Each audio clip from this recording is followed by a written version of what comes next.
You're starting off, or you're talking really just about one thing, aren't you? The US TV debate with Romney and Obama. This was, of course, the debate on foreign policy. Well, if Obama emerged victorious in this debate, with the edge perhaps, the pundits are still out, of course. We'll see how that emerges over the next couple of days. But it could well be down to a couple of quips, what are called zingers, that he punched at his rival. The Daily Mail, as lots of press papers, is covering this. There you can see the two guys having their debate. The Daily Mail saying it's war, and it's focusing on a statement by Obama that Romney sees US naval forces levels as like a game of battleship. Now, the top one-liner, or zinger, was Obama's reply to Romney when he said, the US Navy has fewer ships than at almost any time since a century ago. And the riposte, well, Governor, we also have fewer horses and bayonets. Because the military's changed, indeed. And it kind of lit up the Twitter sphere, didn't it, with this hashtag horses and bayonets. At one point mentioned more than 100,000 times a minute. It's incredible, isn't it? Well, zillions of tweets, and I can only choose two. So I'm going to start out with this one. It's by Matt from Virginia Tech, and there you can see, you know you're a terrible Republican when a Democrat just bitch smashed you with a USS Ronald Reagan aircraft carrier. So playing the Republican card there, of course, Obama. Sure. And the second one, again sent during the 90-minute TV debate in Florida, was by Pierre Novelli, who wonders why neither candidate yet has commented on the threat of Prussia or the Ottomans. So there, of course, Obama scoring a major zinger against Romney. And another zinger, another punch, Cold War rhetoric, this one was. Well, Romney said a few months ago that the biggest geopolitical threat that the US faced was Russia. Now, of course, Obama leapt on that. He dinged Romney,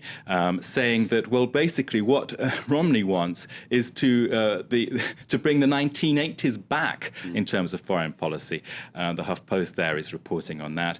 And again, the Twitter sphere lit up. I can turn to a couple, one picking up on the punchline that the foreign policy of the 1980s is what Romney wants, as well as the social policies of the 1950s and the economic policies of the 1920s. So Obama there targeting that sort of whole question of Russia and then panning it out to the broader issues of the economy and social policy. OK, sum it all up for us, then, Nick. What was the pundit's overall verdict, you think? Well, I turned to a piece in the New York Times by Frank Bruni. And, of course, I was expecting this morning to go through one by one Iran, Afghanistan, and so on. But what emerged in this debate, and the parts of it that I was able to listen to, was that time and again, it was all coming back to domestic politics. So, a question was asked about foreign policy, and they twisted it. They brought it back to Detroit car manufacturing or whatever domestic issue they were pushing.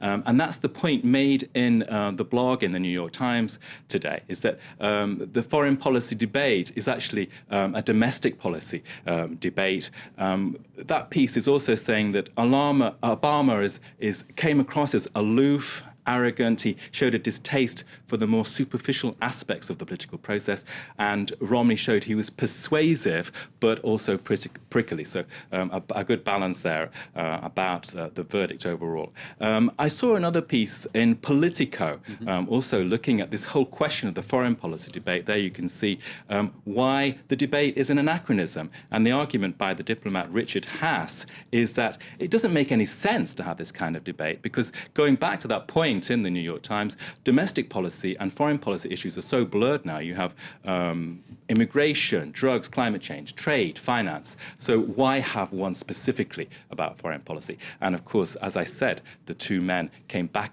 time and again to domestic issues. Nick Rushworth, reviewing, if you like, the TV debate in the international newspapers and on the Twitter sphere as well. Thanks very much. You're off, Cat. Let's have the headlines then, as Nick was saying. No real winner.